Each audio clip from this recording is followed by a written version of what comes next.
सोनारा भील की धरती पर पधारे हुए तमाम साथियों को मेरा जोहार, पुरखों को नमन, भाई जगदीश पांडोर को श्रद्धांजलि। साथियों, जिस दिन ये वाकया हुआ, हम 5-6 लोग थे, कांति दादा और 4 लोग और थे जिन्होंने जगदीश भाई के साथ में लास्ट डिनर किया था। लास्ट टाइम पे हम लोगों ने खाना खाया था।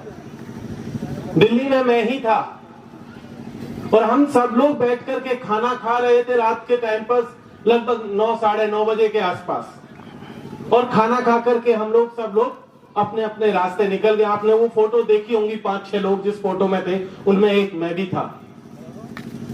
और उसके बाद अचानक सुबह कॉल आता है कि इस तरीके से एक दुखद घटना हमारे साथ हुई है। और तब से मेरे जहन में एक चीज गूंज रही थी, जो उस शाम हम लोगों ने बैठ करके एक चर्चा की थी। लगभग 1 से 1.5 घंटे उस खाना खाने से पहले कांति दादा, जगदीश भाई, मैं, प्रोफेसर साहब और भी कई लोग, वो 5-6 लोग बैठ करके एक चर्चा कर रहे थे। वो चर्चा आप सबके बारे में थी।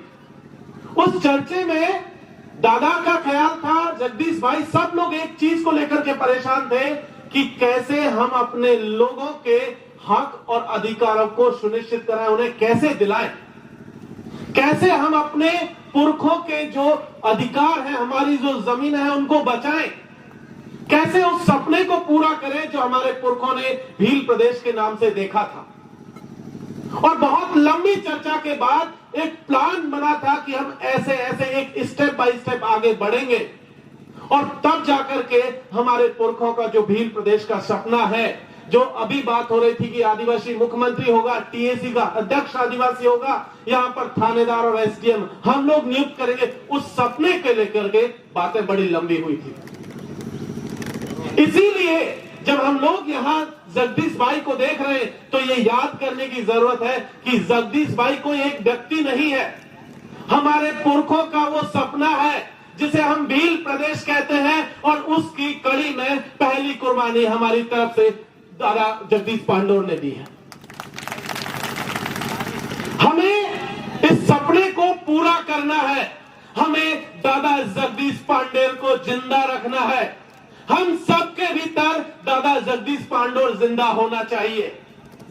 ये हम सब लोग प्रण लें कि किस तरीके से वो सपना पूरा होगा। अभी थोड़ी देर पहले यहां पर भंवर दादा ने एक बात कही थी जमीन के मसले पर कि हम इस देश के मूल मालिक हैं, ये इलाका शेड्यूल एरिया के अंतर्गत आता है। लेकिन साथियों, आपके ऊपर एक बड़ा हमला अगले कुछ महीनों में होने जा रहा है। अगले कुछ महीनों में इस देश की संसद बैठने वाली है और उस संसद के भीतर एक एक्ट लाया जा रहा है और उस एक्ट का नाम है forest conservation amendment bill, one संरक्षण अधिनियम 2023। और उसके तहत जो बात कही जा रही है उसको समझना बहुत जरूरी है।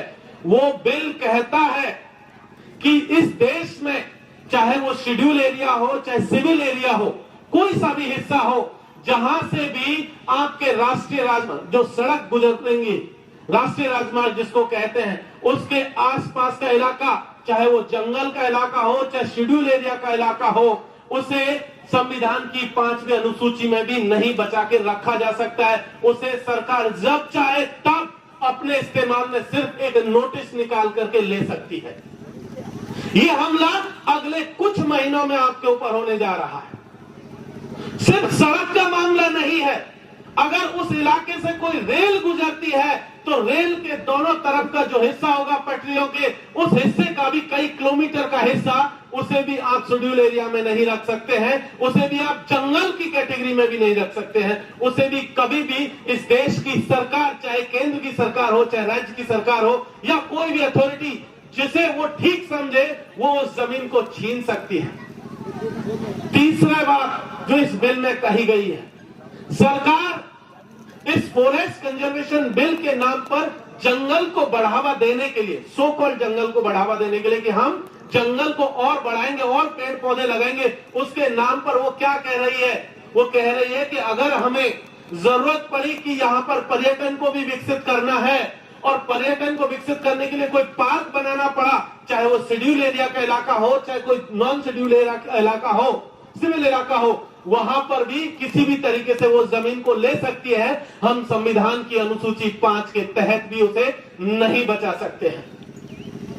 इसलिए इस खतरे को हमें समझने की जरूरत है साथियों। एक दूसरा बिल जो कि पास हो चुका है, उसमें भी कुछ इसी तरीके की बात कही गई है और उसमें कहा गया, उस बिल का नाम है वन्य जीव संरक्षण अधिनियम। पिछले साल पास हुआ, इस देश की संसद ने किया। उसमें कहा गया कि हम वन्य जीवों को बचाने के नाम पर, जंगली जानवरों को बचाने के नाम पर वो किसी भी आदिवासी गांव को या किसी भी बस्ती को, किसी भी पाल को वहां से बेदखल कर सकती है।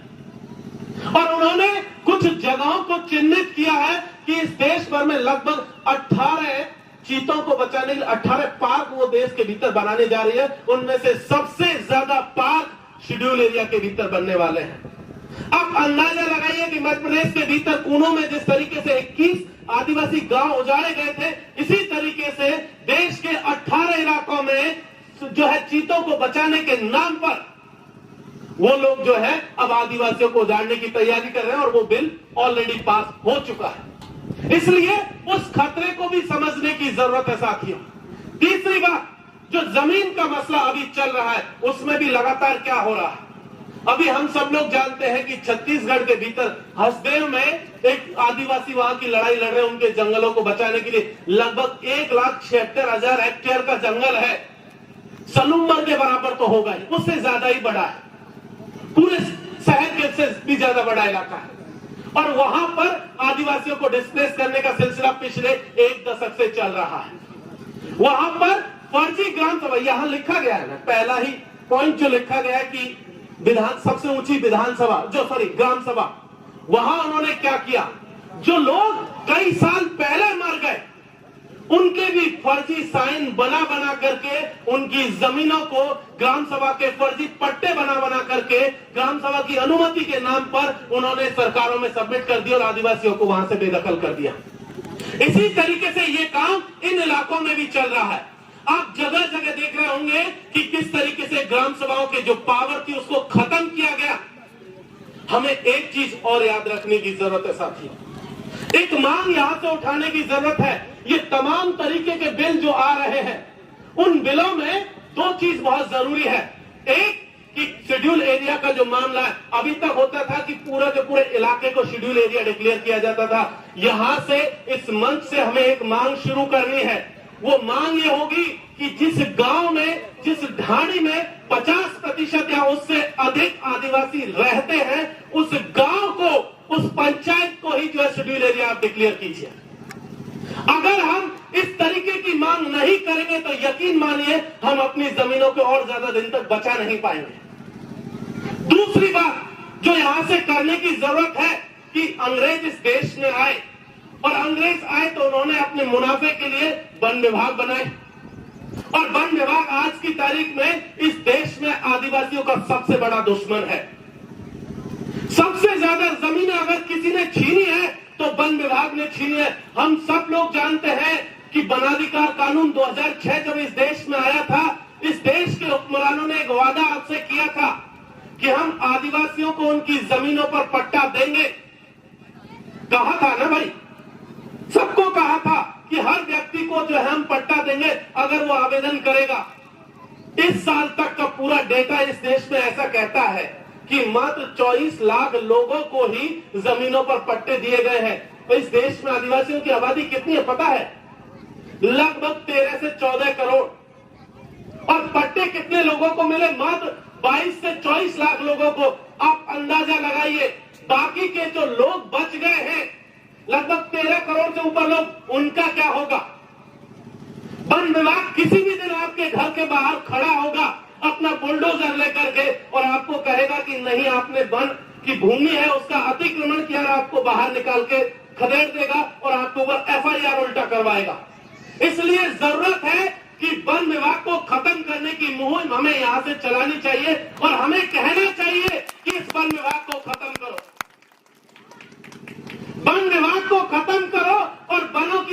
हमारी आदिवासियों को दो, क्योंकि हम बताएंगे कि जंगलों को बचाया कैसे जाता है, हम बताएंगे कि जमीनों को कैसे बचाया जाता है, हम बताएंगे कि जंगल में रहने वाले जानवरों को कैसे बचाया जाता है। हम सदियों से बचाते आए हैं। एक चीज याद रखिए, इस देश में जहां भी जंगल बचे हैं वो वही इलाके जहां पर आदिवासी रहते हैं। क्या आपको पता है कि दिल्ली के भीतर कोई जंगल है? नहीं है। लगभग 6 से 7 करोड़ की आबादी रहती है दिल्ली के भीतर, इतना सा इलाका भी जंगल का नहीं है। तो जंगल किसके पास है? जंगल आदिवासी के पास है। तो वो जंगल अगर उन्हें बचाना है और सरकार चाहती है कि जंगल बचे, तो उन्हें जंगल को वापस आदिवासियों को देना होगा, जो कि सदियों से इस जंगल को बचाते आए। सिर्फ जंगल ही नहीं, उसमें से जितना भी उत्पादन होता है, चाहे पत्तों का, चाहे फल का, चाहे फूल का, चाहे किसी और चीज का, वो सबके अधिकार भी आदिवासियों को मिलने चाहिए। ये बात हमें यहां से कहनी पड़ेगी। इसलिए इस बात को समझना बहुत जरूरी है साथियों। और दूसरी बात, शिक्षा को लेकर के बात हुई।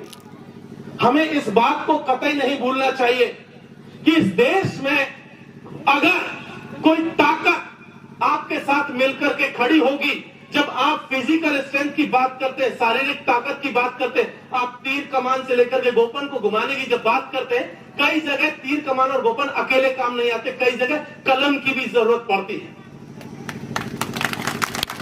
अगर आपके पास कलम नहीं हुई तो भी काम नहीं चलेगा, अकेले तीर कमान से काम नहीं चलने वाला है। हमें कलम की भी जरूरत है, और कलम की जब जरूरत है तो इस बात को समझना होगा कि वो कलम, कॉपी और वो किताब स्कूल में जाने से मिलेगी। हमें उसमें भी जाना है। कुछ लोग इस देश में लगातार आपको कहते हैं कि स्कूल की तरफ मत जाइए, धर्म को बचाने के लिए निकल जाइए। उन्हें कह देना कि हमें धर्म की जरूरत नहीं है, हम बहुत पहले से रहते हैं, जब इस देश में धर्म का भी नामो निशान नहीं था, उससे पहले से हम लोग रहते आए हैं। तो हमें अपने जल, जंगल और जमीन के साथ हमारी कलम और कॉपी को बचाने की भी जरूरत है। जो लोग आपके हाथ में तलवार और त्रिशूल देना चाहते हैं, उन्हें कहिए कि अपना तलवार और त्रिशूल अपने लोगों को दीजिए। हमारे पास तो हमारा तीर कमान बहुत है, हमारी कलम बहुत है। क्योंकि एक बात समझ लीजिए, जो लोग ये घोटाले करते हैं, जो गड़बड़ करते हैं, यहाँ जितनी सारी समस्याएं लिखी है, कहां से शुरू हुई? वो लिखने से शुरू हुई। कोई एक ऑफिस में बैठ करके, एसी कमरा में बैठ करके एक कुछ लाइनें लिखता है और उससे आपकी पूरी तकदीर बदल जाती है। कई लोग आपके पक्ष में लिखते हैं, कई लोग आपके विपक्ष में लिखते हैं। जिन लोगों ने पक्ष में लिखा उनकी तस्वीरें यहाँ पर है, जयपाल सिंह मुंडा, बाबा साहब और तमाम लोग। इन्होंने आपके हक में लिखा था और इसीलिए वो हम सबके सामने इन तस्वीरों में मौजूद है। और जिन्होंने हमारे खिलाफ लिखा वो हमें कभी दिखते नहीं है, लेकिन उन्हें पहचानने की जरूरत है और वहां पर हमारे लोगों के होने की जरूरत है। सिर्फ 3rd ग्रेड के टीचर होने से काम नहीं चलेगा, इतने से काम नहीं चलेगा। उसकी जरूरत है, लेकिन उससे भी आगे की भी हमें जरूरत है। हमें आईएएस और आईपीएस भी बनाने होंगे, हमें सेक्रेटरी, जॉइंट सेक्रेटरी और वाइस चांसलर और प्रोफेसर भी बनाने होंगे। आज क्या चल रहा है देश के भीतर, एक एग्जाम्पल मैं आपको देता हूं। पिछले 4 साल में इस देश में, देश की जो केंद्र की सरकार है, उसने लगभग हजारों लोगों को बिना किसी परीक्षा के, बिना किसी इंटरव्यू के, बिना किसी फॉर्म भरवाए सीधा आईएएस और आईपीएस से भी ऊपर secretary, joint secretary, director, deputy director बना दिया। कोई परीक्षा नहीं हुई। आपका बच्चा अगर 12वीं की क्लास भी या 10वीं की क्लास भी पास करना चाहता है ना, तो आपके बच्चे को पढ़ना पड़ता है। और उन्होंने क्या किया, उन्होंने सीधा जॉइंट सेक्रेटरी, डायरेक्टर और डिप्टी डायरेक्टर बना दिया। उनमें एक भी आदिवासी नहीं है।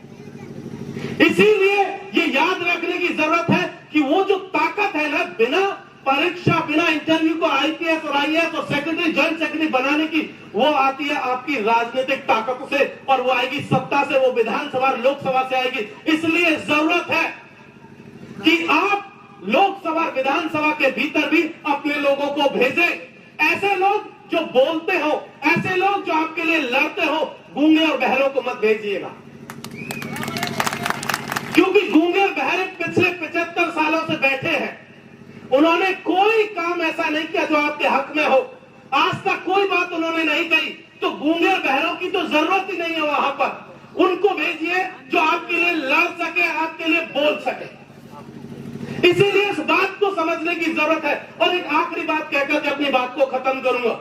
एक और संकट जो हमारे सामने इसी आगामी सत्र में, मतलब अगले 1 से 2 महीने में आ रहा है। हम सब लोग बैठे हैं ना, हमारे अपने कस्टम है, टोटम है, धराड़ी है और तमाम देवी देवता है। हम अपने और लोगों को पूछते हैं, हमारा एक झंडा है और सारी चीजें हैं। एक और बिल आ रहा है, इस देश की सरकार लेकर के आ रही है अगले 2 महीने के भीतर। मैं आपको चेतावनी देकर के जा रहा हूं। उसका नाम है कॉमन सिविल कोड।